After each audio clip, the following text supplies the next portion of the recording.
पश्चिम बंगाल के मुर्शिदाबाद में आज का दिन सिर्फ एक तारीख नहीं बल्कि एक बड़ी हलचल का दिन बन गया है। कैमरा जैसे ही बेलडांगा के आसमान की तरफ उठता है, भीड़ की चहल पहल, सुरक्षा बलों की तैनाती और दूर तक फैले विशाल पंडाल इस बात का इशारा करते दिखते हैं कि यहाँ कुछ बेहद बड़ा होने वाला है। आज 6 दिसंबर, वो दिन जब टीएमसी से निलंबित विधायक हुमायूं कबीर अपना दिया हुआ वादा पूरा करने जा रहे हैं। उन्होंने कहा था कि बाबरी मस्जिद जैसे ही एक मस्जिद का शिलान्यास करेंगे और आज ही वही होने जा रहा है। एक ऐसा आयोजन जिसने राजनीति, प्रशासन और स्थानीय माहौल सभी को हिलाकर रख दिया है।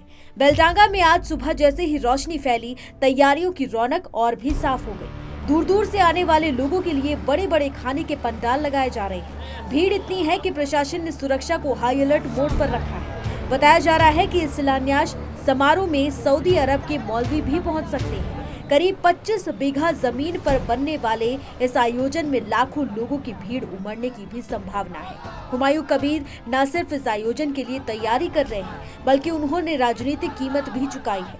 कांग्रेस, भाजपा और फिर टीएमसी, कई पार्टियों का सफर तय करने वाले कबीर को इसी मुद्दे पर बृहस्पतिवार को पार्टी से निलंबित कर दिया गया था। लेकिन दिलचस्प बात यह है कि कबीर पर राजनीतिक दबाव का कोई असर नहीं दिख रहा। उनके चेहरे पर एक अजीब सा आत्मविश्वास है। वो कह चुके हैं कि आज मोरादगी के पास होने वाले इस कार्यक्रम में करीब 3 लाख लोग जुटेंगे।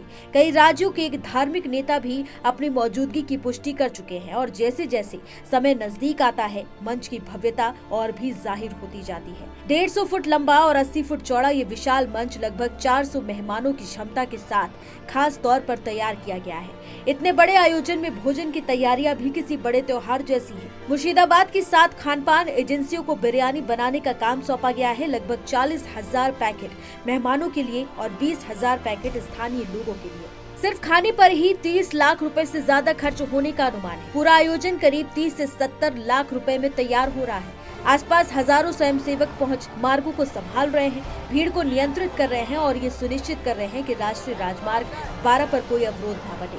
अब बात सुरक्षा की, क्योंकि ये इस आयोजन की सबसे बड़ी जरूरत है। कलकत्ता हाईकोर्ट के निर्देश के बाद जिला पुलिस ने कबीर की टीम से कई दौर की बातचीत की है। बेलडांगा और रानीनगर थाना क्षेत्र में लगभग 3000 पुलिसकर्मी तैनात किए गए हैं। इसके साथ साथ आरएएफ, पुलिस की स्पेशल यूनिट और बीएसएफ के जवान भी मौजूद हैं।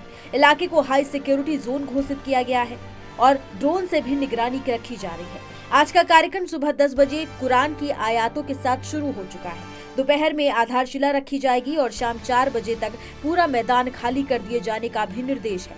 यानी कुछ घंटों के भीतर यहाँ एक धार्मिक, राजनीतिक और सामाजिक रूप से बेहद संवेदनशील क्षण लिखा जाएगा। एक ऐसा क्षण जिसकी गूंज आने वाले दिनों में और भी ज्यादा दूर तक जाने वाली है। आज बेलडांगा सिर्फ एक शहर नहीं बल्कि सुर्खियों का केंद्र बन चुका है, जहां आस्था, राजनीति और जनभावना सब एक साथ खड़े दिख रहे हैं। यहाँ का हर रास्ता, हर बैरिकेड, हर भीड़ का समूह एक बड़े फैसले का गवाह बन रहा है।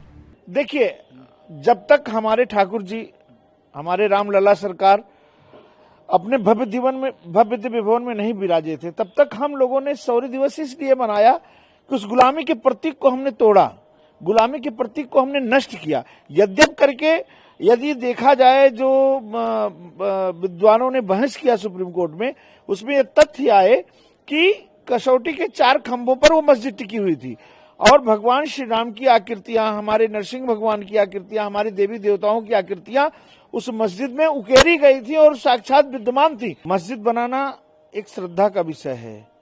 उनके जो खुदा हैं या इस्लाम है, इस्लामिक उनके देवता हैं, उनकी पूजा के लिए, इबादत के लिए यदि वो प्रेम से भगवान मस्जिद बनाते तो शायद कदाचित उनकी यह हस्त्र पूरा होता, उनकी मनसा पूरी होती।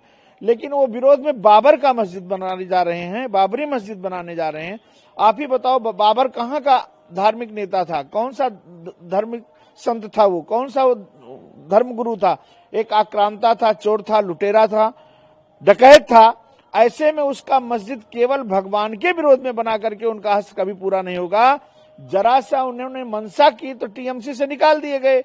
यदि इस तरह का कृत्य करेंगे तो शायद वो इस पृथ्वी पर जीवित ही नहीं रह पाएंगे। इसलिए उनको सावधान हो जाना चाहिए और कड़ी चेतावनी के साथ हम लोग कहना चाहते हैं कि इस तरह का कुकृत्य करने वाले जितने भी गैर धार्मिक संगठन के लोग हैं, सावधान हो जाएं, नहीं तो उनका हश्र अब बुरा होने वाला है। देखिए, ये हुकूमत की जिम्मेदारी है कि हमारे प्रदेश के अंदर किस तरह से लॉ एंड ऑर्डर को मेंटेन किया जाए। अगर उन्होंने अलर्ट जारी किया है तो मुसलमान तो किसी किस्म का एहतजाज और प्रदर्शन या धरने वगैरह करते नहीं हैं, क्योंकि जब सुप्रीम कोर्ट ने एक फ़ैसला दे दिया, हालांकि उस फैसले में कुछ खामियां और कमियां भी नज़र आईं बाद में, उसके बावजूद मुसलमानों ने उसे कबूल कर लिया।